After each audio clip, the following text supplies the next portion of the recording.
मोदी सरकार ने विशेष संसदीय सत्र बुलाकर के नए सदन में महिला आरक्षण विधेयक बिल का प्रस्ताव रखा था, जो आज लोकसभा से पास हो गया। हालांकि ये कोई नया मुद्दा नहीं है।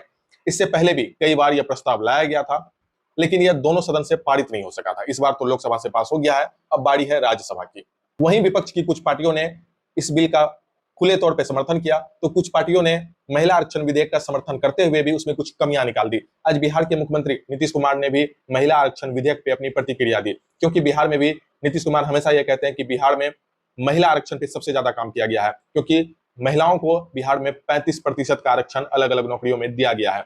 आज नीतीश कुमार ने महिला आरक्षण विधेयक पर अपनी प्रतिक्रिया देते हुए कहा कि महिलाओं को आरक्षण देना तो अच्छी बात है, लेकिन इसे जिस ढंग से दिया जा रहा है, जिस आधार पर दिया जा रहा है, वो ठीक नहीं है। नीतीश कुमार ने कहा कि जिस तरह से ओबीसी एससी एसटी को आरक्षण मिलता आ रहा है, उसी आधार पे यहाँ पे भी महिलाओं को आरक्षण मिलना चाहिए, लेकिन भाजपा ऐसा चाहती नहीं है। इसके साथ ही नीतीश कुमार ने आग्रह भी किया कि जिस तरह से आरक्षण की व्यवस्था तय है, उसी आधार पर आरक्षण मिलनी चाहिए। नीतीश कुमार ने आज बिहार मॉडल का भी चर्चा किया। नीतीश कुमार ने कहा कि बिहार ने आगे बढ़ के महिलाओं के आरक्षण पे काम किया है, आज वही मॉडल केंद्र सरकार भी अपना रही है।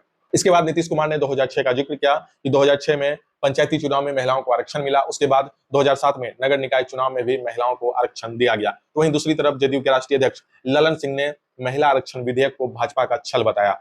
ललन सिंह ने कहा कि भाजपा इस तरह से छल करती है, क्योंकि इससे पहले भी रोजगार को लेकर के जो वादा किया वहां भी छल किया गया। उसके बाद उन्होंने 15-15 लाख रुपए का आज फिर से जिक्र कर दिया। ललन सिंह ने कहा कि सबके खाते में 15-15 लाख रुपए आएंगे, आज तक नहीं आए। ये भी एक छल था। इन लोगों को महिला सशक्तिकरण से कोई मतलब नहीं है, बस ये लोग चुनावी एजेंडा चुनते हैं।